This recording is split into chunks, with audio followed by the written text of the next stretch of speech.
Hello guys, I am Chanchal Gupta from the kelvin. जैसे कि आप जानते हैं कि हमारा चैनल आपके लिए बहुत ही अच्छी सीरीज जो है वो लॉन्च करके रखा है। That the series is the solution of all the sample papers. बेटा इसमें हम सारे सैम्पल पेपर सॉल्व करेंगे और मैम आपके साथ सॉल्व करवाएगी किसके सैम्पल पेपर्स बच्चों? बायोलॉजी के सैम्पल पेपर्स। मैम आपसे बायोलॉजी के सारे सैम्पल पेपर सॉल्व करेगी। किस किस के सैम्पल पेपर सॉल्व करवाओगी मैम? तो बेटा हर चीज़ के सैम्पल पेपर सॉल्व करवा रहे हैं हम। सीबीएसई का ऑफिशियल जो सैम्पल पेपर है वो सॉल्व करवा रहे हैं बेटा। हम आपको ओसवाल बुक्स का सैम्पल पेपर सॉल्व करवा रहे हैं। We have to solve the Educart solve sample paper. Educart का करवा रहे हैं हम लोग अरिहंत का करवा रहे हैं। देन एमटीजी, आपका सिवदास, आपकी सीबीएसई के 2 एडिशनल पेपर्स भी। बेटा सारे पेपर्स मिला के टोटल कितने हो गए? 8 पेपर सॉल्व करवा रहे हैं बेटा हम। तो आप हमारे साथ बने रहिए और बने रहने के लिए अभी चैनल को सब्सक्राइब कीजिए ताकि एक भी वीडियो आपकी मिस ना हो जाए, क्योंकि ये सब आपके बोर्ड्स के लिए बहुत ज़रूरी है, 90+ के लिए बहुत ज़रूरी है। अभी सब्सक्राइब करो ताकि कुछ भी मिस ना हो जाए। और किसी भी बच्चे को अगर इसकी पीडीएफ चाहिए तो हमारे डिस्क्रिप्शन में एक लिंक है टेलीग्राम नाम का, उसे बेटा जाइए, क्लिक कीजिए और उसे ज्वाइन कर लीजिए। जैसे ही आप उसे ज्वाइन करेंगे आपको यहाँ पे सारी पीडीएफ जो है वो अवेलेबल मिल जाएंगी। ओके बच्चों, so let's start with our sample paper. Okay बच्चों, करते हैं शुरू। So here is the first question and the question is identify the option that indicate the correct enzyme that secreted in the located first, second and third। Okay, तो first, second, third position आपको दी गई है। आपको बताना है कि कौन सा एंजाइम रिलीज करता है। पहले पोजीशन तो देख ले क्या क्या है। तो फर्स्ट तो मुझे लग रही है कि ये तो भाई बकल कैविटी है। ये मुझे क्या लग रही है भाई? It is a buccal cavity. आप कहोगे बिल्कुल मैम सही कह रहे हो, बकल कैविटी ही है। अच्छा ओके बच्चों, ठीक है भाई, बकल कैविटी है। सेकंड चीज़ क्या है मैम? सेकंड चीज़ ये आपका स्टमक है। बिल्कुल सही बच्चों, ये हमारा स्टमक है। एंड थर्ड जो है बेटा लग ऐसा रहा है कि लिवर को कह रहे हैं, पर कह नहीं, ये पैनक्रियास को कह रहे हैं। किसको कह रहे हैं? पैनक्रियास। ठीक है जी। अब मैम हम ये जानते हैं, हमने पढ़ा है कि जो लिवर होता है जो पैनक्रियाज होती है वो रिलीज करती है एक एंजाइम जिसको हम कहते हैं पैनक्रियाटिक जूस, जिसमें ट्रिप्सिन होता है, लाइपेस होता है। बिल्कुल सही, ये सब रिलीज करती है भाई। ठीक है मैम। वहीं स्टमक क्या करता है? गैस्ट्रिक जूस रिलीज करता है। इस गैस्ट्रिक जूस में 3 चीज़ें होती है मैम, क्या क्या? HCl, क्या पेप्सिन, क्या म्यूकस। बिल्कुल सही, सही सोच रहे हैं आप, बिल्कुल सही सोच रहे हैं। और यहाँ पर पैनक्रियाज में भी 3 चीज़ें तो होती हैं, पैनक्रियाटिक अमाइलेज, ट्रिप्सिन, पेप्सिन का भाई, और लाइपेस। बिल्कुल सही। फिर बकल कैविटी में भी सलाइवरी ग्लैंड्स होते हैं जो क्या रिलीज करते हैं? Salivary amylase. रिलीज करते हैं। बिल्कुल सही सुना मेरे बच्चों ने, क्या रिलीज करते हैं? Salivary amylase. अब देख लेते हैं भाई क्या है, हमसे देख लेते हैं भाई। तो पहला है सलाइवरी अमाइलेज, दूसरे नंबर पे गैस्ट्रिक जूस मतलब पेप्सिन वगैरह में से कोई हो सकता है, थर्ड नंबर पर इनमें से कोई हो सकता है। देख लेते हैं। तो पहला अमाइलेज, पेप्सिन और trypsin. Option B is your correct answer मेरे बच्चों। ठीक है, चलिए मेरा B. Amylase is secreted by in the mouth as well as in the pancreas, क्योंकि पैनक्रियाटिक अमाइलेज भी तो रिलीज होता है।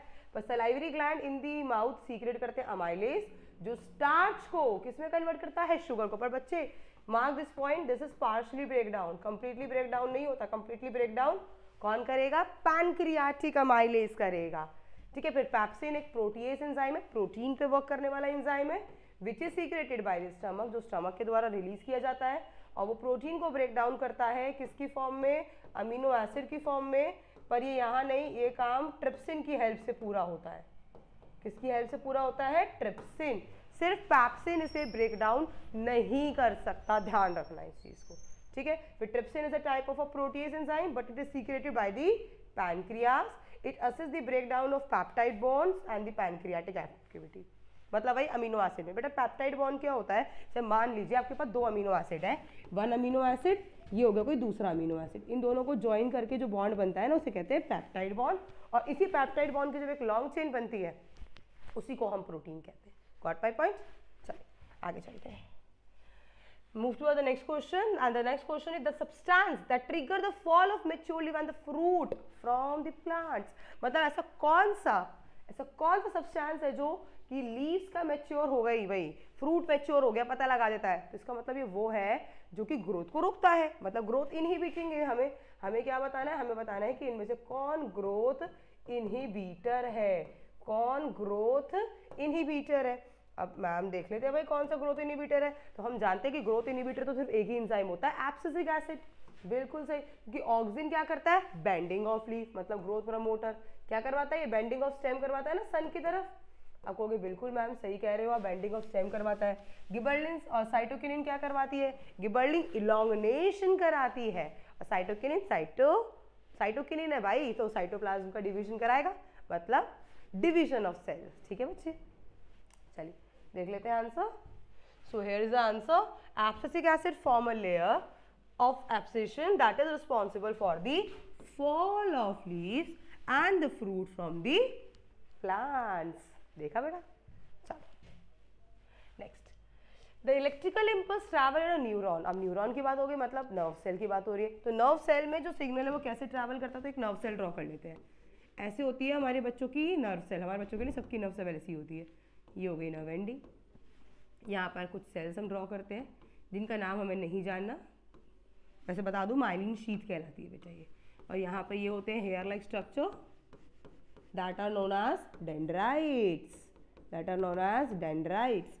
ये आपका हो गया न्यूक्लियस, और न्यूक्लियस के चारों तरफ प्रेजेंट है पूरा साइटोप्लाज्म, पूरा साइटोप्लाज्म प्रेजेंट होता है यहाँ पर, जिसको हम क्या बोलेंगे, साइटोन। क्या बोलेंगे, साइटोन। ठीक है बेटा, साइटोन बोलेंगे। अच्छा, अब हमें बात करना है कि सिग्नल कहाँ से कहाँ ट्रैवल करता है। तो भाई हम लोगों को इतना याद है मैम कि सिग्नल सबसे पहले आता है आपके रिसेप्टर के पास। मान लो भाई मैं इस बोर्ड को टच कर रही हूँ, तो मेरा सिग्नल मेरे हाथ के पास आया, तो मेरी स्किन इज अ रिसेप्टर। तो सबसे पहले सिग्नल किसके पास आता है, रिसेप्टर के पास। रिसेप्टर के पास सिग्नल आता है किस फॉर्म में, याद रखना है, केमिकल इम्पल्स की फॉर्म में। किसकी फॉर्म में मैम, केमिकल इम्पल्स की फॉर्म में। फिर रिसेप्टर से सिग्नल किसके पास जाता है, नर्व की डेंड्राइट्स के पास जाता था। बिल्कुल सही याद आ रहा है, डेंड्राइट से कहाँ जाता था, सही सोच रहे हो, साइटोन के पास। साइटोन से एक्सॉन के पास, और एक्सॉन से एक्सॉन की एंडिंग के पास, एक्सॉन से एक्सॉन की एंडिंग के पास जाता था सिग्नल। बिल्कुल सही। तो यहाँ पे सिग्नल आ गया, फिर साइटोन में जाएगा, फिर एक्सॉन में जाएगा, जाते जाते जाते जाते एंडिंग पे पहुंच जाएगा। ठीक है, तो ये पूरा मैकेनिज्म होता है ट्रैवलिंग ऑफ सिग्नल का इन अ न्यूरॉन। अब देख लेते हैं correct order, dendrite, cyton, axon वाला, तो ये वाला होगा। साइटोन को बेटा सेल बॉडी भी कहते हैं ना, ये रहा सी ऑप्शन। ठीक है, दिस इज द एक्सप्लेनेशन जो मैंने आपको प्रोवाइड किया है। Next, spirogyra. अब आपको मैम स्पायरोगायरा तो रिप्रोडक्शन का आ गया। अच्छा, किससे करता है, तो स्पायरोगायरा सुनते ही दिमाग में आता है कि भाई ये तो वो है जो क्या करता था, फ्रैगमेंटेशन। ये तो वो है जो क्या करता था, फ्रैगमेंटेशन। फ्रैगमेंटेशन में क्या होता था मैम, तो हम कहते थे बच्चों, फ्रैगमेंटेशन में होता था एक लंबी सी फिलामेंटस एल्गी होती थी, ऐसे मान लो ये रही, दिस इज योर एल्गी, ये आपकी एल्गी है। ये एल्गी पानी के ऊपर प्रेजेंट होती है, स्टैंगेंट वाटर में पाई जाती है। किस वाटर में पाई जाती है मेरे बच्चे, स्टैंगेंट वाटर। और जैसे ही पानी में हलचल हुई ये टूट गई, पतली सी है, रिबन लाइक है भाई, बहुत पतली है, रिबन लाइक है, तो ये ब्रेक डाउन होगी, टूट जाएगी। मान लो टूट गई, यहाँ से टूट के कितने पीसेस बने मैम, 2 पीसेस बने। एक ये रहा, ये रहा, एक ये रहा पीस, 2 पीसेस बन गए भाई। इस तरीके से 2 पीसेस बन गए मैम। फिर ये दोनों पीसेस भी ड्रॉ कर सकते, आगे जाके ग्रो कर सकते हैं। इन पीसेस को क्या बोलते थे हम, फ्रैगमेंट्स। अब फ्रैगमेंट्स में से डिवाइड होकर ग्रो हो रहा, तभी तो फ्रैगमेंटेशन नाम दिया था। बिल्कुल सही। तो यहाँ पे क्या, in spirogyra asexual reproduction take place, breaking up of filament into smaller fragments. बिल्कुल सही, फर्स्ट ऑप्शन ही करेक्ट ऑप्शन है आपका यहाँ पर, बिल्कुल सही। ठीक है, देखो ये रहा, fragmentation is a type of asexual reproduction. ये रहा एसेक्सुअल रिप्रोडक्शन का टाइप है, इन विच पेरेंटियल बॉडी, जिसमें पेरेंटियल बॉडी डिवाइड होती है किसमें, स्मॉलर स्मॉलर फ्रैगमेंट्स में।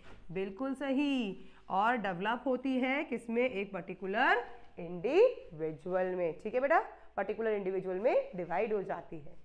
चलो, which of the following statement are true for the flower. Flower के लिए जो बात सही है, ठीक है मैम, पढ़ लेते हैं। Flower are always bisexual. अरे नहीं भाई, नहीं, कुछ तो यूनिसेक्सुअल भी होते हैं भाई। यूनिसेक्सुअल फ्लावर का एग्जांपल लाइक पपाया होते तो हैं।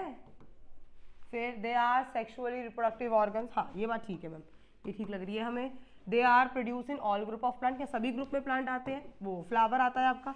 हम कहेंगे मैम ऐसा नहीं है, कुछ वैसे ग्रुप है जिनमें फ्लावर ही नहीं आता। नहीं से तुलसी का पौधा होता है, आपके जिम्नोस्पर्म्स होते हैं, नहीं आता। फिर after fertilization they give rise to fruit. हाँ भाई बिल्कुल सही। तो सेकेंड एंड फोर्थ ठीक है, मतलब option D is correct. Option D is correct. ये ना, flower are the sexual reproductive organs and they fertilize to give rise to the fruit.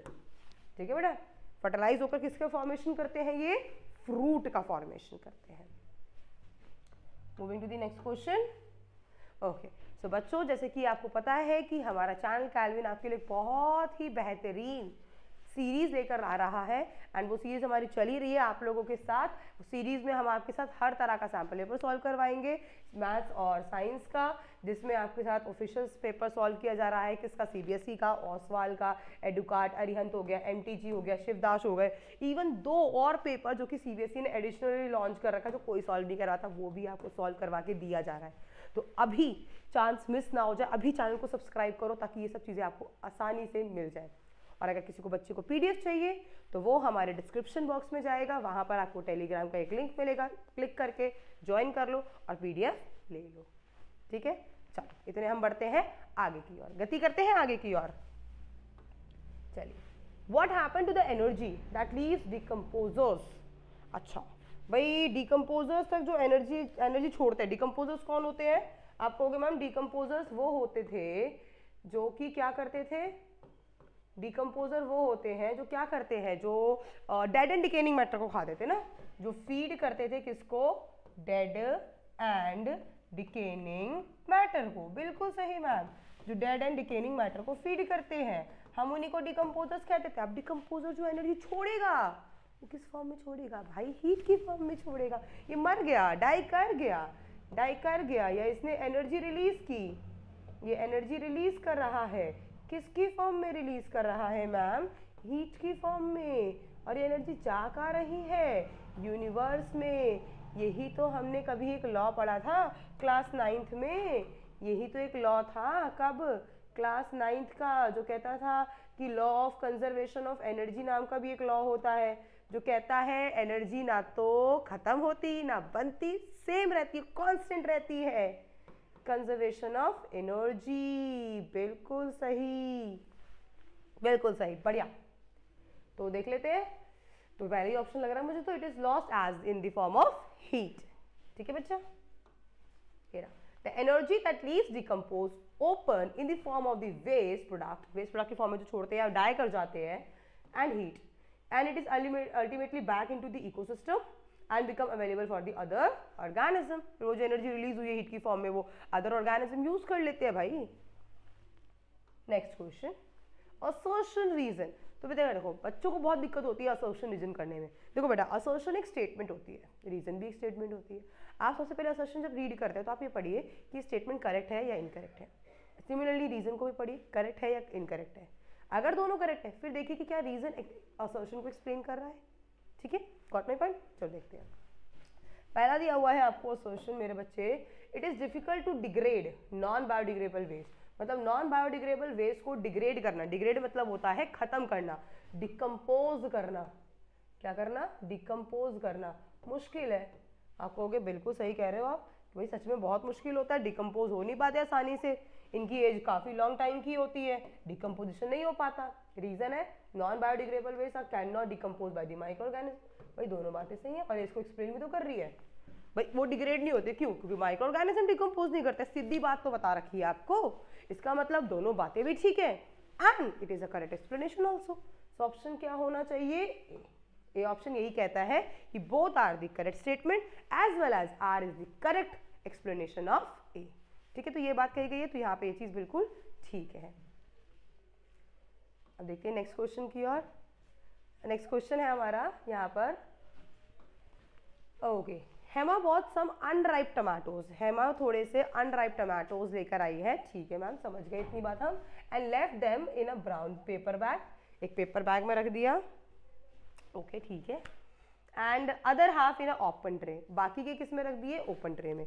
तो कुछ तो रख दिए किस में? ब्राउन बैग में, कुछ रख दिया ओपन ट्रे में, ठीक है मैम।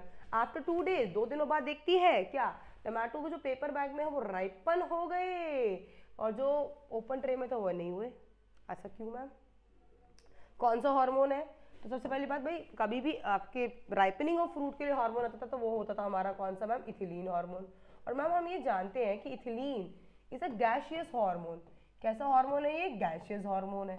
तो अगर आप चाहते हो कि आपका फ्रूट क्या करे, आपका फ्रूट राइपन हो जाए, तो आप इस गैस को आपको डिफ्यूज होने से रोकना है, आपको इकट्ठा करना है।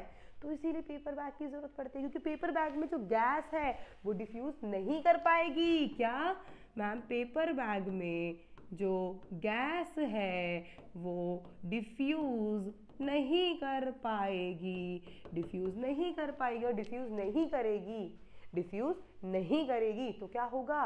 क्या होगा? फ्रूट राइपन होगा। वहीं ओपन ट्रे में रखोगे तो गैस डिफ्यूज कर जाएगी, गैस है ही नहीं तो कहाँ से राइपन होगा? ठीक है बच्चे। अच्छा, फिर यही पूछ लिया नेक्स्ट भी, why did the tomato in the paper bag ripen fast? क्यों राइपन फास्ट होगा? तो बेटा यही ऑप्शन, यही आंसर जो मैंने आपको अभी समझाया है। ठीक है बच्चे, चलो देख लेते हैं एक बारी। तो हार्मोन का नाम इथिलीन। फिर ethylene is a gaseous hormone, ये एक तरह का कैसा हार्मोन है बेटा? गैसियस हार्मोन है। And the paper bag prevent in from diffusing, ये रहा डिफ्यूजन से प्रिवेंट करता है, hence the tomato ripen fast. तभी तो टमाटो को खुले रखते हैं, अगर राइपन नहीं कराना चाहते तो आप। ओके, और का question, name one plant hormone that control directional growth. जो डायरेक्शनल ग्रोथ मतलब बेंडिंग, तो बेंडिंग वाली ग्रोथ कौन कंट्रोल करता है? आप कहोगे मैम ऑक्सिन। बिल्कुल सही है, हम जानते हैं। Plant hormone are also refer as growth regulator. हाँ भाई बिल्कुल सही, ग्रोथ रेगुलेटर तो है, ग्रोथ रेगुलेट करवाते तो हैं। And can be control by number of stimuli. हाँ, एक्सटर्नल स्टिमुली कंट्रोल भी करते हैं, जैसे सनलाइट, जैसे ग्रेविटी, जैसे वाटर, करते हैं ना हाइड्रोट्रोपिज्म, जियोट्रोपिज्म, फोटोट्रोपिज्म। बिल्कुल सही।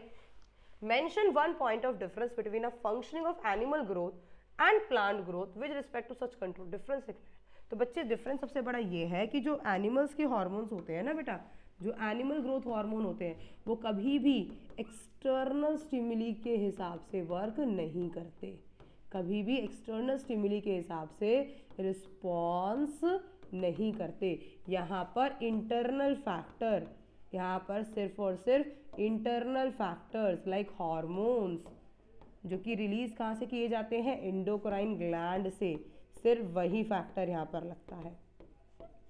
पर वहीं प्लांट में तो अभी देखो, अभी आपने ऊपर ही स्टेटमेंट पढ़ी है कि यहाँ पर जो ग्रोथ रेगुलेटर्स होते हैं उसे बहुत सारे स्टिमुली क्या करती है? कंट्रोल करती है। तो यही हो गया इसका सबसे बड़ा मेन डिफरेंस। देख लेते हैं एक बार मेन डिफरेंस क्या है हमारे पास। So here is the main difference, answer auxin है। Animal growth hormone can not promote growth under the influence of external stimuli, नहीं करता, यही बताया मैम ने अभी आपको। जैसे लाइट है, ग्रेविटी है, वाइल प्लांट करता है। ठीक है, चलो। What % of solar energy captured by autotrophs? Autotrophs कितनी एनर्जी कैप्चर करता है भाई? कहाँ से कैप्चर करेगा? ऑब्वियसली बात है बच्चे, सन से कैप्चर करेगा ना, सोलर एनर्जी है। कितनी करेगा? 1%। And energy transfer from autotrophs to the next trophic level कितना होता है? तो मैम हमने पढ़ा है 10% लॉ। तो भाई मैम 10% लॉ फॉलो करा दो, मतलब 10% है, मतलब कि मैम अगर ये हमारा सूरज देवता है, ये रहे हमारे सन, ये रही हमारी एक प्लांट, इस प्लांट को खा रहा है एक डियर, इस डियर को खा रहा है लॉयन। तो मैम सन के पास अगर मान लीजिए 10,000 जूल एनर्जी है, किलो जूल एनर्जी है, तो उसका सिर्फ 10% प्लांट के पास जाएगा, वो सॉरी 1% जाएगा, नॉट 10%, 1% जाएगा। तो इसका 1% निकालो, कितना हो जाएगा? आपका हो जाएगा 100 किलो जूल। कैसे निकाला मैम? 10,000 को मल्टीप्लाई किया 1 से, डिवाइड किया 100 से, 2 0 से 2 0 कैंसिल, 100 बच गया। फिर आगे 10% का लॉ लगाना है। 100 का 10% 10 किलो जूल होगा मैम, फिर 10 का 10% 1 किलो जूल होगा मैम। तो इस तरीके से ट्रांसफर होगा। This is your 10% law. तभी तो कहते थे हम कि ट्रॉफिक लेवल जो होते हैं, जो ट्रॉफिक लेवल्स होते हैं आपके, वो 3 से 4 पे ख़त्म हो जाते हैं, क्योंकि सिर्फ 10% एनर्जी ट्रांसफ़र होती है। हायर ऑर्गेनिजम्स के पास बहुत कम एनर्जी है, तो कहाँ से वो आगे बताएंगे? अच्छा, और एनर्जी ट्रांसफ़र किस फॉर्म में होती है? केमिकल की फॉर्म में, ये ध्यान रखना, केमिकल फॉर्म में होती है। अच्छा मैम 10 तो पास हो गई, जो 90 बची वो कहाँ गई? तो बेटा 90 वापस रिलीज हो जाती है, 90 किलो जूल हीट की फॉर्म में आपके कहाँ पर, इकोसिस्टम में, आपके इन्वायरमेंट में, ठीक है, इकोसिस्टम में वापस पहुंच जाती है, किसकी फॉर्म में, हीट की फॉर्म में। चलिए, the diagram given below show N energy pyramid with trophic level, observe the diagram and answer the question. ठीक है, ये डायग्राम दिया हुआ है, नीचे प्रोड्यूसर, क्योंकि सबसे ज़्यादा एनर्जी प्रोड्यूसर्स पे होती है, फिर प्राइमरी कंज्यूमर, सेकेंडरी कंज्यूमर, फिर टर्शियरी कंज्यूमर। ठीक है जी। तो what are trophic levels? Trophic levels क्या होते हैं? जहाँ पे एक एनिमल रहता है। Why do different food chain in an ecosystem not have more than 4 और 5 ट्रॉफिक लेवल? तो मैम ने आंसर वो तो भी दे ही दिया, बस एक बार रीड कर लेते हैं बच्चे मेरे। चलो, तो ऑटोट्रॉफ्स कैप्चर करते हैं 1% of total energy and 10% energy जो है वो ट्रांसफर होती है। आप इस लॉ को एज इट इज लर्न करके लिखेंगे। फिर trophic levels, the various step in a food chain इन या इकोलॉजिकल पिरामिड में ट्रांसफर ऑफ फूड होता है, जिसमें एक ऑर्गेनिज्म से दूसरे ऑर्गेनिजम्स में ट्रांसफर ऑफ फूड होता है, उसी को हम क्या बोलते हैं? Trophic level. जैसे भाई डियर है, डियर ने घास खाई, तो घास खाई डियर ने, तो भाई अलग अलग ट्रॉफिक लेवल बन गए ना बेटा, इस तरीके से। फिर there is only 10% flow of energy, सिर्फ और सिर्फ 10% एनर्जी फ्लो होती है from one trophic level to the next trophic level, अगले लेवल तक। ठीक है मैम, इतनी बातों में समझ में आ गई। The loss of energy at each step is so large, आप खुद देख लीजिए भाई कितनी ज़्यादा एनर्जी लॉस हो रही है। 90 किलो जूल लॉस हो रही है, सिर्फ 10 किलो जूल पास हो रही है, कितनी ज़्यादा एनर्जी लॉस हो रही है। तो एनर्जी लॉस यहाँ पे ज़्यादा हो रहा है, यूजेबल है, रिमेनिंग 4-5 ही रह जाएगा। इसीलिए भाई आहेयर के पास इतनी एनर्जी बचेगी नहीं कि वो सर्वाइव ही कर ले। मान लो अगर इसके आगे के पास एनर्जी जाए, इसके आगे के पास एनर्जी जाए, तो उसके पास कितनी एनर्जी जाएगी? सिर्फ 0.1 kilo joule, which is not enough for the survival, which is not enough for the survival. कैसे करेगा सर्वाइव भाई? नहीं कर पाएगा, सीधी बात है। चले, सो बच्चों, जैसे कि आप जानते हैं क्या चल रही है, अपकमिंग सैम्पल पेपर सीरीज चल रही है हमारी, जिसमें हम अपने बच्चों के साथ मैथ का पेपर पूरा सॉल्व करवा रहे हैं, साइंस का सॉल्व करवा रहे हैं, वो बहुत सारे सैम्पल पेपर्स, ऐसा नहीं कि 1-2 करवा के छोड़ दिया, नहीं बेटा, पूरा तैयार कर रहे हैं। आपके साथ हम क्या कर रहे हैं, सीबीएसई का जो ऑफिशियल पेपर रिलीज है उसे सॉल्व करवा रहे हैं, ओसवाल का करवा रहे हैं, एडुकाट करा रहे हैं, अरिहंत करा रहे हैं। देखिए ये रहे सारे धुरंधर जो आपके साथ लगे हुए हैं, ताकि बच्चों के बोर्ड्स में बेहतर से बेहतर नंबर आ सके। ठीक है, एमटीजी का करवा रहे हैं, शिवदास करा रहे हैं, 2 एडिशनल पेपर सॉल्व करवा रहे हैं जो कोई नहीं कराता बेटा। देखो इतना अच्छा चांस है, सब कुछ आपको मिल रहा है, तो अभी हमारे चैनल को सब्सक्राइब करो ताकि कुछ भी मिस ना हो जाए। और इनकी पीडीएफ के लिए हमारे डिस्क्रिप्शन बॉक्स में एक लिंक दिया हुआ है टेलीग्राम का, जाके उसे ज्वाइन कर लीजिए ताकि आपको इन सबकी पीडीएफ आसानी से मिल जाए। पीडीएफ मिल जाएगी सबकी। ठीक है बच्चों, गॉट माय पॉइंट? चले आगे। चलो, so next question, in the given diagram. Okay, diagram, ये तो मुझे लग रहा है रिफ्लेक्स आर्क वाला डायग्राम है ना। हाँ, रिफ्लेक्स आर्क, रिफ्लेक्स आर्क का डायग्राम है बिल्कुल मैम। इसमें मैम ए दिख रहा है, बी दिख रहा है, सी दिख रहा है। बता देते हैं ए क्या है। तो मैम हम तो जानते हैं, देखो ये तो हो गया आपका कोई सेंसर, हाथ से टच कर रहे हो, हाथ तो हो गया हमारा रिसीवर, मतलब रिसेप्टर, और स्किन है तो स्किन को कौन सा रिसेप्टर बोलते थे मैम? थिग्मो रिसेप्टर। बिल्कुल सही मैम कहा आपने। अब सिग्नल जा रहा है, जाने वाली नर्व का नाम होता था मैम सेंसरी नर्व। बिल्कुल बढ़िया बच्चों। ठीक है, फिर बहुत सारा सिग्नल, ये क्या है आपकी? ये हमने बनाई है आपकी स्पाइनल कॉर्ड। क्या बनाई है ये? आपकी स्पाइनल कॉर्ड। बिल्कुल सही, स्पाइनल कॉर्ड है। इस स्पाइनल कॉर्ड में देखो आपको एक ये चीज़ दी। अच्छा, वापस आने वाली जो नर्व है, वापस आने वाली जो नर्व होती है वो कौन सी होती है? Motor nerve. मोटर नर्व होती है। और मोटर नर्व सिग्नल लाके किसको देती है? देखो सी पार्ट जो दिख रहा है, ये वाला पार्ट, दैट पार्ट, ये है हमारी मसल, जिसको हम क्या बुलाते हैं? इफेक्टर। क्योंकि जब हम कोई चीज़ गर्म चीज़ टच करते हैं, ये मान लो मैंने कोई गर्म चीज़ टच की, तो जब मैं कोई गर्म चीज़ टच करती हूँ तो सिग्नल मेरे हाथ पे आता है रिसीवर पे, फिर सिग्नल लेके जाती है सेंसरी नर्व, स्पाइनल कॉर्ड को देती है। फिर स्पाइनल कॉर्ड में बेटा एक छोटी सी नर्व होती है, देखो ये दिख रही है, एक छोटी सी नर्व होती है जिसे हम कहते हैं रिले नर्व, जिसे हम क्या कहते हैं? रिले नर्व, जो कि सिग्नल को सेंसरी नर्व से वापस भेज देती है मोटर नर्व के थ्रू हमारी मसल्स के पास। मसल्स के पास सिग्नल आएगा, मसल्स कॉन्ट्रैक्ट करेगी और हम हाथ हटा लेंगे। अब ब्रेन के पास सिग्नल नहीं जाता क्योंकि ये इमरजेंसी एक्शन है, ज़्यादा टाइम लगेगा अगर ब्रेन के पास जाएगा तो। ठीक है ना बेटा, ज़्यादा टाइम लगेगा। चलिए, तो ए और बी और सी बताना था। तो ए हो गया आपका सेंसरी नर्व, बी हो गया रिले नर्व और सी हो गया muscles. Right the function of A and C. A और सी का काम लिखना है।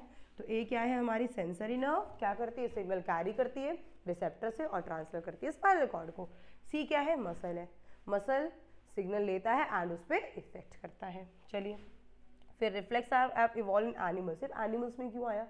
क्योंकि भाई एनिमल्स लोकोमोशन करता है ना भाई, एनिमल इधर उधर घूमता रहता है, फिरता रहता है आप लोगों की तरह भी, है ना, हम लोग भी घूमते रहते हैं, तो भाई हमें ज़रूरत होती है ना अपनी प्रोटेक्शन करने की।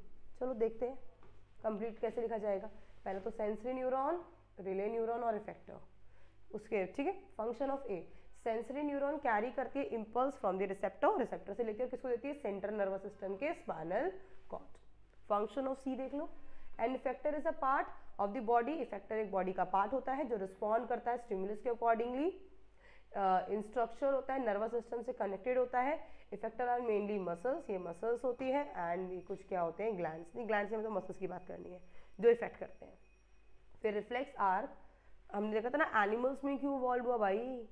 क्यों? क्योंकि in order to perform quick response, ऐसा थोड़ी ना है कि भाई पहले हाथ जला लो उसके बाद रिस्पॉन्स करना, फायदा क्या हुआ? तो क्विक रिस्पॉन्स चाहिए ना, इसीलिए थिंकिंग प्रोसेस है भाई, ब्रेन है, brain is not fast, brain slow है, ब्रेन सोचता है करूँ नहीं करूँ, करूँ नहीं करूँ, तो अटक जाएंगे भाई ऐसे तो हम।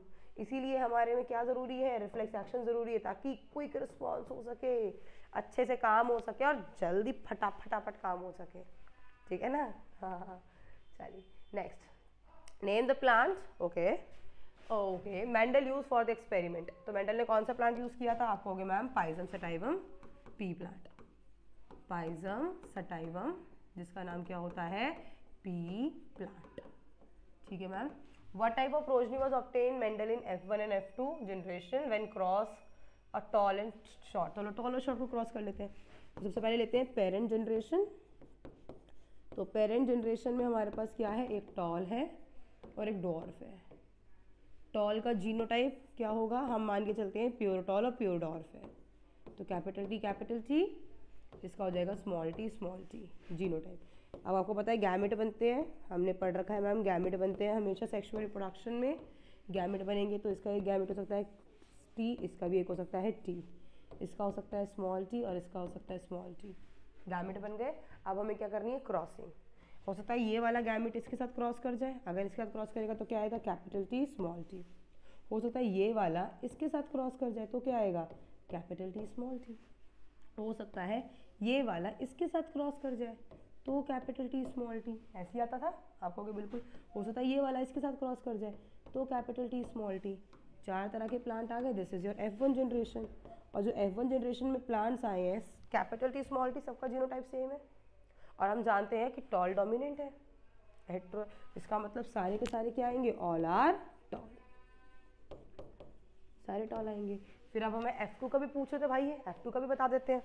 तो F2 जनरेशन में हम क्या करते थे? F2 जनरेशन के लिए हम क्या करते थे? F1 के गैमेट्स बनाते थे। तो F1 जनरेशन के 2 प्लांट ले लो, capital T small T, capital T small T, gametes बना लो इसके, इनके गैमेट्स बनाएंगे हम। गैमेट बनाएंगे तो एक गैमेट में कैपिटल टी आएगा, एक में स्मॉल टी आएगा, ऐसे यहाँ पर एक में कैपिटल टी आएगा और एक में स्मॉल टी आएगा। फिर क्रॉसिंग करनी है, इसकी क्रॉस इसके साथ तो कैपिटल टी, इसकी क्रॉस इसके साथ तो कैपिटल टी स्मॉल टी, इसकी क्रॉस इसके साथ कैपिटल टी स्मॉल टी, इसकी क्रॉस इसके साथ तो स्मॉल टी। ये आ गए 4 तरह के प्लांट्स। तो मैम हमें इसमें पता है कि ये वाला तो मैम वो होगा टॉल, ये भी टॉल है, हेट्रोजाइगस टॉल है। ये कैसा टॉल है? Homozygous tall. ये होमोजाइगस टॉल है क्योंकि दोनों सेम गैमेट्स है ना बच्चे। ये कैसे हैं? दोनों हेट्रोजाइगस टॉल। और डॉर्फ तो हमेशा ही होमोजाइगस होता है। और ये कैसा है? ये डॉर्फ है। फिर आपसे इसमें रेशो पूछ लेते हैं बेटा पेपर में, तो रेशो पूछेंगे तो कहेंगे भाई फिनोटाइप बता दो। फिनोटाइप ठीक है बेटा। फिनोटाइप मतलब फिजिकल अपीयरेंस। देखो भाई देखने में कैसा है, या तो टॉल है या शॉर्ट है, तो टॉल वर्सेस शॉर्ट। टॉल कितने हैं? तो आप कहोगे मैम टॉल कितने हैं? 1 2 3। और डॉर्फ कितने हैं? 1। और एक होता है आपका जीनोटाइपिक रेशो। जीनोटाइपिक रेशो में देखते हैं भाई कितने प्रकार के टाइप्स ऑफ द जीन्स। तो एक टाइप तो हो गया कैपिटल टी, एक टाइप हो गया कैपिटल टी स्मॉल टी। बच्चे कहते हैं मैम 2 है, नहीं 2 नहीं बेटा, टाइप पूछ रही हूँ, ये नहीं पूछ रही कितने हैं।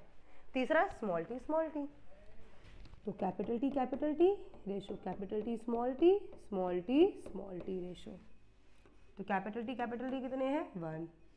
कैपिटल टी स्मॉल टी कितने हैं? 2। स्मॉल टी कितने हैं 1, तो ये जीनोटाइप। तो बेटा रेशो ना खाली बच्चे रट्टा मार के चलाते हैं 3:1, 1:1, नहीं बच्चे ऊपर मेंशन तो करो कि क्या 1 है, क्या 2 है, क्या 1 है, क्या 3 है, क्या 1 है, मेंशन करना पड़ेगा। तो इस तरीके से आप लिखेंगे अपना फिनोटाइप और जीनोटाइप। तो अगर कभी भी पूछे F1 F2 में कितना है और फिर रेशो भी देखो पूछ रखा है वैसे आगे, तो ये कंप्लीटली आप इस तरीके से क्या करके दिखाएंगे, यहाँ पर इसे सॉल्व करके दिखाएंगे। देख लीजिए एक बार, ठीक है। चलो सो ये रहा 3:1, ये रहा डिटेल आंसर दिया हुआ है। प्रिज्म सेटाइवम हम लोग लेते हैं, तो ये तो मैंने आपको बता दिया पी प्लांट होता है ये। Next question 13, suggest any 2 category of contraceptive method to control the size of the human population which is essential for the prosperity of the country, also explain about each one method briefly।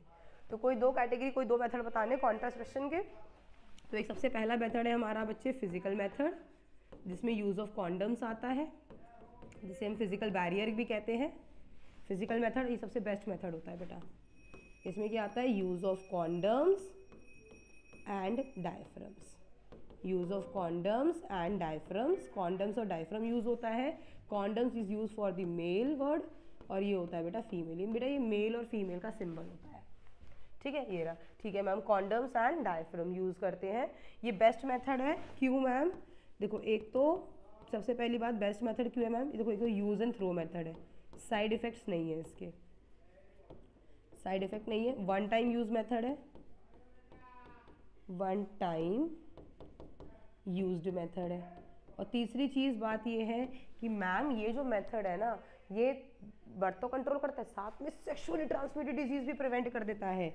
ये STDs, sexually transmitted disease, AIDS, warts, इनको क्या करता है, prevent करता है, इसीलिए। फिर एक और है हमारे पास केमिकल मेथड है, पर एक बहुत अच्छा मेथड है, वो वाला बता रही हूँ, IUCD, intra uterine contraceptive device. क्या फुल फॉर्म है मैम इसकी? इंट्रा यूटेराइन कॉन्ट्रासेप्टिव डिवाइस, ठीक है भाई, कॉन्ट्रासेप्टिव डिवाइस। इसमें क्या करते हैं, फीमेल की बॉडी के यूट्रस में ये डिवाइस लगा देते हैं, ऐसे लूप टी, इसमें कॉपर टी या लूप टी इसे बोलते हैं, या लूप बोलते हैं। ऐसा होता है फीमेल के यूट्रस में लगा दिया जाता है, जिससे बर्थ कंट्रोल होता है, पर एसटीडी कंट्रोल नहीं करता ये, ठीक है बेटा। चलिए, name 2 bacterial and 2 viral infection जो सेक्सुअली ट्रांसमिटेड होते हैं। तो बेटा बैक्टीरियल इन्फेक्शन की अगर मैं बात करूँ, I am talking about the bacterial infection, तो बैक्टीरियल इन्फेक्शन जो है, जो सेक्सुअली ट्रांसमिटेड से स्प्रेड होता है एसटीडी से, 2 बीमारियाँ, एक है हमारी साइफिल्स और एक है हमारी गोनोरिया, ठीक है। और वायरस से होने वाली बीमारियां जो कि सेक्सुअली ट्रांसमिटेड डिजीज से फैलती हैं, एक तो है हमारी क्या, एक तो है हमारी HIV एड्स, इसकी फुल फॉर्म आपको आनी चाहिए। HIV की फुल फॉर्म होती है ह्यूमन इम्यूनो वायरस, और एड्स की फुल फॉर्म क्या होती है, एक्वायर्ड, आई से इम्यूनो, डी से डेफिशिएंसी, सी से वो ऐसे सॉरी सिंड्रोम, ठीक है बेटा, ये रही। और एक दूसरी बीमारी जो इससे फैलती है बेटा, वो वॉर्ड्स है, ठीक है। ये 2 बीमारियां आपके वायरस से होती हैं, HIV एड्स और वॉर्ड्स, और साइफिस गोनोरिया बैक्टीरिया से होती है, पर फैलती सेक्सुअल ट्रांसमिशन से है, ठीक है बच्चे। अच्छा, 2 एडवांटेज कॉन्डम के यूज़ करने के, चलिए वो आगे मैंने लिखवाई दिए वैसे। तो एक मैकेनिकल मेथड है जिसमें स्पर्म पहुंच नहीं पाती, मैकेनिकल मेथड में वही कॉन्डम आती है बच्चे। फिर एक कॉन्ट्रासेप्टिव पिल्स है जिसको हम केमिकल मेथड बोलते हैं बेटा। इस मेथड में क्या होता है, फीमेल ना हर 28 डेज एक मेडिसिन कंज्यूम करती है, हर 28 दिन क्या करती है, एक मेडिसिन कंज्यूम करती है, और उसी मेडिसिन से फीमेल की बॉडी में हार्मोनल चेंजेस आते हैं, जैसे एग रिलीज नहीं होता, मतलब ये क्या करता है, हार्मोनल चेंजेस करता है। और इस हार्मोनल चेंज से, इन हार्मोनल चेंजेस से क्या होता है, डिले हो जाता है ओव्यूलेशन। ओव्यूलेशन मतलब जो ओवा फॉर्मेशन है वो डिले हो जाता है।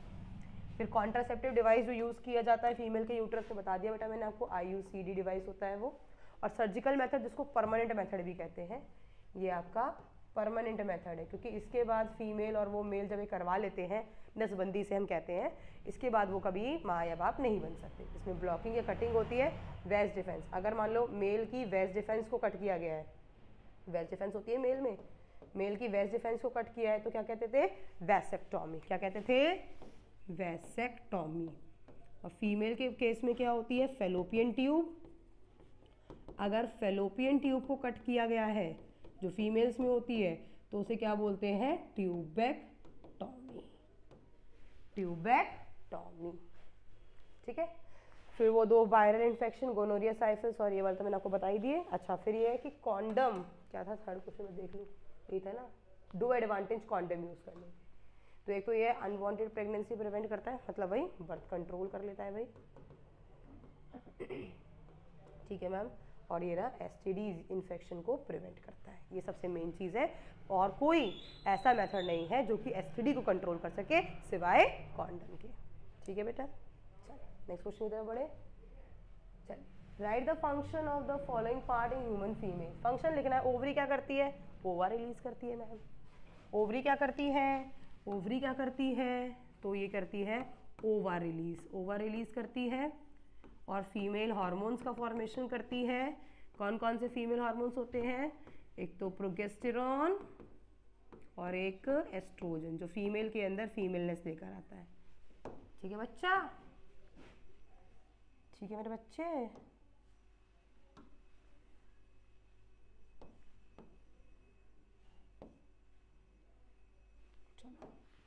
ठीक है। अच्छा, ओविडक्ट क्या होती है, तो आप बोलोगे ma'am it is a site of fertilization. Fertilization यहीं पर होता है, ओवा ट्रैवल करता है। यहाँ क्या करता है बेटा, ओवा ट्रैवल करता है। फिर यूट्रस, ये वो बैग लाइक स्ट्रक्चर है, ये मस्कुलर बैग लाइक स्ट्रक्चर है जहाँ पर डेवलपमेंट ऑफ एम्ब्रियो होता है, डेवलपमेंट ऑफ एम्ब्रियो। बच्चा 9 मंथ्स यही रहता है प्लेजेंटा से अटैच्ड। फिर प्लेजेंटा का फंक्शन आ गया, चलिए देख लेते हैं आगे। तो ओवरी क्या करती है, रिलीज करती है एग, जिसको फीमेल गैमेट, ओवम कुछ भी कहते हैं, और फीमेल हार्मोन्स रिलीज करती है। ओविडक्ट, यहाँ पे ट्रांसफॉर्मेशन एग का होता है, and it is also a site of fertilization. Uterus, development of embryo या फीटस। फिर बात आती है मैम प्लेजेंटा क्या करती है, तो मेरे बच्चे प्लेजेंटा का काम क्या होता है, ये एक डिस्क लाइक टिश्यू होती है इम्बेडेड इन यूट्राइन वॉल। जैसे आपका ये यूट्रस है, जैसे आपका ये ऐसे दिखाते हैं, ये रहा, ये यहाँ पे फेलोपियन ट्यूब ऐसी होती है, ये यूट्रस है। तो इस यूट्रस के चारों तरफ एक ऐसी वॉल लाइक स्ट्रक्चर बन जाता है, पूरे में ऐसे करके दिखाते हैं हम, ये रहा, बट इतनी ड्राइंग नहीं है मेरी, ये एक यूट्राइन वॉल बन जाती है, थिक वॉल बन जाती है ब्लड वेसल्स की, ये रही मदर साइड पर। काम क्या होता है, ये प्रोवाइड करती है नरिशमेंट। बेटा बच्चों के और मदर में ये प्लेजेंटा अम्बिलिकल कॉर्ड होती है, आपने देखा होगा कि यहाँ पे पेट पे एक स्ट्रक्चर बना हुआ होता है, कॉर्ड होती थी बेटा, वो एक अम्बिलिकल कॉर्ड, उससे अटैच होता है। तो प्लेजेंटा एक टिश्यू है, प्लेजेंटा के पास जो भी खाना आता है वो उस कॉर्ड के थ्रू बेबी तक पहुँचाता है, बदले में उस बेबी ने जो भी वेस्ट पास आउट किया तो उसको भी कैरी करता है। तो ये क्या करता है, प्रोवाइड करता है nourishment to the mother blood to the embryo, and removal of waste करवाता है एम्ब्रियो से मदर ब्लड में। बच्चा कैसे रिमूव करेगा ना, तो मदर ब्लड से ही करेगा, ठीक है ना। चलिए नेक्स्ट क्वेश्चन देखो, दिख रहा है the diagram show the reproductive system of human female. ये देखो डायग्राम दिखा रखा है, 4 पार्ट्स है। पहला पार्ट क्या है, ये हो गया पहला पार्ट आपका ओविडक्ट। दूसरा पार्ट क्या है आपका, आप कहेंगे मैम ओवरी। थर्ड पार्ट ये वाला क्या है, यूट्रस। फोर्थ पार्ट ये यूट्रस की ओपनिंग जिसको हम सर्विक्स कहते हैं। फिर ये वाला पार्ट फीमेल का वजाइना कहलाता है, ठीक है। तो पहला ऑप्शन था fertilization is a union of sperm, mention the part of the female reproductive system, name देना था। और फर्टिलाइजेशन कहाँ पर होती है, तो आप लिख देंगे मैम ओविडक्ट में, जिसको आप फेलोपियन ट्यूब भी कहते हो, ठीक है। फिर आगे what is the number of sperm that fertilize one egg. एक एग को फर्टिलाइज करने के लिए कितने स्पर्म आती है, आप बोलोगे मैम सिंगल स्पर्म, एक ही तो स्पर्म आएगी भाई, 10 थोड़ी ना आएंगी 10, पर फर्टिलाइज एक ही होगी। फिर name the part which produce ovum, जो ओवम प्रोड्यूस करता है वो पार्ट का नाम है ओवरी। अभी तो पढ़ा है ना हमने, बिल्कुल। तो पार्ट लेबल कर दिए इन्होंने, पे लिखा है although many sperm can bind to the egg, normally one ही फ्यूज करती है प्लाज्मा के साथ। फिर द पार्ट जो 2 लेबल किया था ओवरी, वही ओवम को क्या करती है, प्रोड्यूस करती है। चलिए आगे देखते हैं। फिर in one aspect of human male is different from the female gamete, human male gamete female gamete से कैसे डिफर करता है। बेटा देखो, ह्यूमन मेल जो मेल गैमेट होता है, जो मेल गैमेट होता है वो क्या होता है, वो आप बोलोगे स्पर्म होता है। कैसा होता है, ऐसे पूंछ जैसी शेप होती है, मिडल पीस ये ऐसी शेप होती है, छोटा होता है साइज में काफ़ी। ये हो गई टेल, ये हो गया मिडल पीस, और ये हो गया हेड। होता कैसा है, आप बोलोगे मैम ये मोटाइल होता है, चलता फिरता है, मूव करता है, और half of the gamete carry करता है एन। ऐसे फीमेल के केस में ओवम रिलीज होती है, ओवम एक एग लाइक स्ट्रक्चर होती है, काफ़ी साइज में बड़ी होती है, ये भी एन क्रोमोसोम कैरी करती है। सबसे बड़ी बात है ये नॉन मोटाइल है, चलती फिरती नहीं है, जहाँ है वहीं रहेगी, नॉन मोटाइल है, ठीक है। ये रहा male gamete is a sperm, smaller होता है, डार्ट लाइक मोटाइल गैमेट है, विच स्कैटी अमाउंट ऑफ फूड, थोड़ा बहुत उसमें फूड रिजर्व होता है। वहीं फीमेल गैमेट लार्ज है, राउंड है, नॉन मोटाइल है, तो good amount of reserve food, बहुत सारा खाना उसमें रिजर्व होता है। ये डिफरेंस है इसमें, ठीक है बच्चे। चलो आगे करते हैं। सो बच्चों, तो आप जानते ही हैं हमारी सीरीज चली रही है मैथ्स और साइंस की, जिसमें सारे पेपर सॉल्व करवाए जा रहे हैं। सीबीएसई का official paper, Oswal, Educart, Arihant, MTG, Shivdas, और स्पेशली 2 एडिशनल पेपर किस चीज़ के, सीबीएसई के, आपको सॉल्व करवा के दिए जा रहे हैं, आपके साथ किए जा रहे हैं, ताकि आपकी किसी भी चीज़ में कोई डाउट ना रहे, सीबीएसई में अच्छा स्कोर कर सके। आपका टारगेट 90+ का है, तो यही देखिए, यही आपके यही चैनल है जो कि आपको करवा सकता है। तो इसके लिए कोई भी वीडियो मिस नहीं करनी है, तो अभी चैनल को सब्सक्राइब कर दीजिए, और इन सब की पीडीएफ के लिए डिस्क्रिप्शन बॉक्स में एक लिंक दिया हुआ है टेलीग्राम का, उसे ज्वाइन कीजिए, और ज्वाइन करते ही आपको यहाँ पर पीडीएफ अवेलेबल हो जाएंगी। समझ में आया बच्चों? क्लियर है सभी बच्चों को? कोई दिक्कत तो नहीं है? ठीक है बच्चों, चलिए बच्चों, तो फिर आज के लिए इतना ही। नेक्स्ट क्लास में मिलेंगे और एक अच्छे पेपर का एक और पेपर को सॉल्व करेंगे। आज हमने ओसवाल का पेपर सॉल्व किया, नेक्स्ट टाइम हम एक और पेपर सॉल्व करेंगे और जल्द से जल्द आपकी तैयारी को बूस्ट कराएंगे। बाय बाय बच्चों।